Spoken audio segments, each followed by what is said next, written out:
Hey guys, Mario here. So today I want to talk to you guys about freedom. And the reason I want to talk to you guys about freedom is because for the past 2 weekends when I get away from the city, enjoying my freedom, I come back and I feel like a freedom is taken away or I get another freedom. It's the weirdest thing.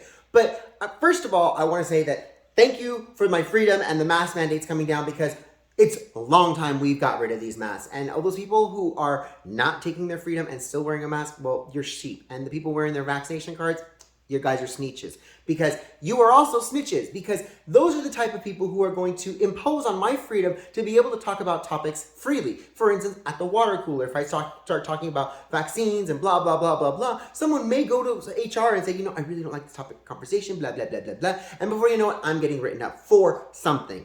I don't work in a situation like that, but those instances do happen. And that is how our freedoms are being taken away. Most notably, our freedoms are being taken away when we go online. And when we go online, we expect a certain amount of freedom where we can say pretty much whatever we want, especially with these platforms who say, hey, you know what, we're just like a social area, we're basically like the town square. Well, if I were to walk in the town square, I could say whatever I wanted. I mean, I could shout it, people could get upset with me. I have every right to say it as long as I'm not being violent or aggressive. I could pretty much go out there. I mean, heck, the homeless man's over there screaming all kinds of things. And as long as they're not violent, the police are going to let him do and say whatever he wants to say. Now, when it comes to our presence online, you have some people whose voice are either so counter to the culture or so dangerous to the mainstream narrative that they are going to be erased, that we don't want them on our platform. Instagram most notably deleted Lady Maga and has deleted her not once but also twice. And we're all being deplatformed. Brandon Strzok, I know, has been removed from, I believe it was Facebook. And then he got it back. Everybody's getting deleted at some point. My friend Pete Gomez started getting deleted off of Instagram. He also got deleted off of Facebook.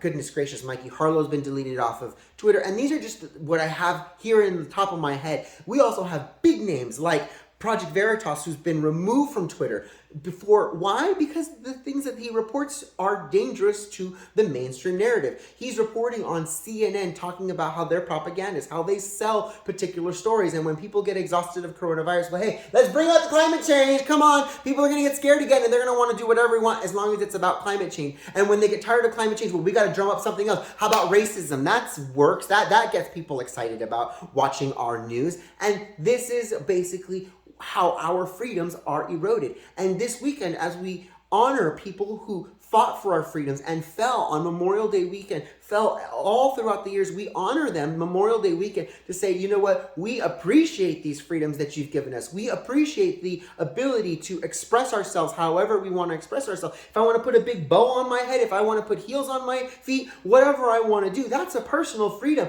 And thank you for doing that. Thank you for your sacrifice, because we have lots of other places around the globe where they don't enjoy the freedom. They have to wear a hair covering at all times. If they take it off, they are going to be stoned in public. There are places in this world where I could not walk down the street holding my husband's hand. I don't do that normally, but it's nice knowing that I can here in my country and not face persecution or public stoning or being thrown off the top of a building. We need to respect our freedoms and fight for our freedoms every single day, because platforms like Facebook are slowly eroding them. Even in the comments, when you start commenting on things, let's say for the CDC or for Fox, or there's a story where someone was like, oh, this person has suffered this adverse event. When you start commenting and you start talking very, very heavily about the counterculture, about something that's not mainstream, that's exposing the lies, then Facebook has already written an algorithm to suppress your comments. So no one's going to be able to see what you wrote. I know for a fact that people are saying, hey, my posts are being suppressed.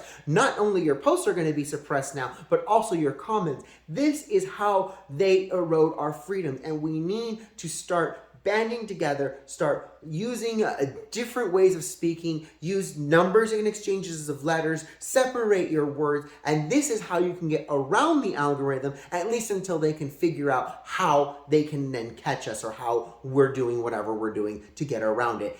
Freedom knows no bounds, and the people who are willing to lay their lives on the line and stand in front of the firing squad to protect your freedom are the people that I respect the most. I love you guys all. I'll talk to you guys soon. Mwah. Bye, guys.